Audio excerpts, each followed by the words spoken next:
pourquoi Dieu a créé le monde, enfin l'univers, l'humanité, du point de vue islamique. D'accord, très bien. Votre deuxième question, pourquoi Dieu a créé le monde? Ça aussi, pour cette question, nous pouvons donner de différentes réponses. Cela dépend dans quel domaine, avec quelle vision nous discutons. Si je suis en train de réfléchir en tant que philosophe, je peux donner une réponse particulière. Si je suis en train de réfléchir en tant que théologien, une réponse est appropriée, une réponse particulière. Si je réfléchis en tant que mystique, dans la gnose, il y aura une autre réponse. Et voilà, cela dépend de chaque domaine. Mais bon, et si on se base sur le Coran, il y aura une autre réponse particulière. Mais en résumé, d'après le Coran, j'essaye de combiner en fait toutes ces réponses. D'accord?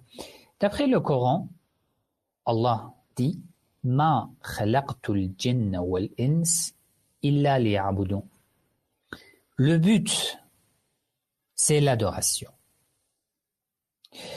Et les imams, dans les traditions chiites, les imams, les Ahlul Bayt, ont interprété ce verset. Ils ont dit, l'adoration dans ce verset veut dire la connaissance, al-ma'rifa, la connaissance. Donc, le but de la création, c'est la connaissance. C'est pour ça que dans les traditions chiites, d'après les imams alayhi salam, ils disent awwaluddin ma'rifatullah.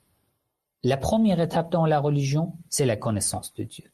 J'en ai parlé dans le live d'hier soir sur YouTube. Alors, vous pouvez poser une deuxième question. Alors, Allah a créé pour que je le connaisse. Pourquoi je dois le connaître? Vous voyez, Allah avait-il besoin de moi? Ou non, il y avait une autre, en fait, justification. Si je dis que Allah avait besoin de créer le monde, ça veut dire que par cette phrase, en fait, c'est une phrase qui a une contradiction en elle. Si je dis que Allah avait besoin de créer le monde, par cette phrase, je veux dire que Allah n'est pas Allah, Dieu n'est pas Dieu. Pourquoi? Parce que Dieu qui crée le monde ne peut pas avoir besoin de quelque chose. Celui qui a des besoins ne peut pas être créateur. Pourquoi? Parce que celui qui a besoin, à qui et de quoi il a besoin? Ça veut dire que nécessairement, il devrait être une autre force supérieure à lui. Parce qu'il a des besoins. Et il faut une autre force qui répond à ses besoins. Donc lui, il n'est pas Dieu. Donc nous ne pouvons pas dire que Allah avait besoin. Et dans le Coran aussi, il dit. Et il dit, si vous vous détournez toute la création de Dieu, فَإِنَّ اللَّهَ غَنِيٌّ.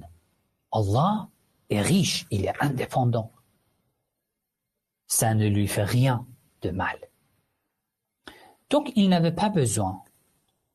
Alors, il faut trouver une autre preuve, une autre explication. Alors, pourquoi il a besoin?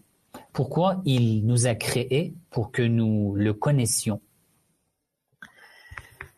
Ici, en fait, d'après les savants, il y a de différentes réponses. Certains disent que ici, la question n'est pas la question de besoin. Non. C'est la nature, l'essence de chaque existant qui fait naturellement ce qu'il doit faire. Le soleil brille. A-t-il besoin de briller? A-t-il besoin d'illuminer? Non, c'est son essence. L'homme, lorsqu'il a faim, il doit manger. C'est son essence qui le fait. L'eau, lorsque tu verses de l'eau sur le feu, elle éteint le feu. C'est son essence qui le fait naturellement. Dieu, qui est censé être créateur de l'univers, c'est El-Khaliqiyya, la faculté de la création, et dans son essence, le pouvoir, la possession, le savoir, la vie, c'est dans son essence. Donc, ça se fait de manière naturelle. Ceci ne veut pas dire qu'il a besoin de créer. Mais non, il a le pouvoir de créer. Donc, il crée. Il a le pouvoir de détruire, de faire mourir. Il le fait. D'accord. Alors, pourquoi Dieu a créé le monde? D'après les traditions, nous pouvons dire que le but, c'est la connaissance. L'homme qui a été créé, d'où provient son existence? Concernant l'existence de l'homme, j'ai donné des explications bien détaillées dans la vidéo que j'ai publiée récemment, le 2e épisode sur Majid Okasha, concernant le libre arbitre. Je l'ai publié il y a 2-3 semaines. C'est une vidéo de 2 heures dans laquelle j'ai parlé de cette existence.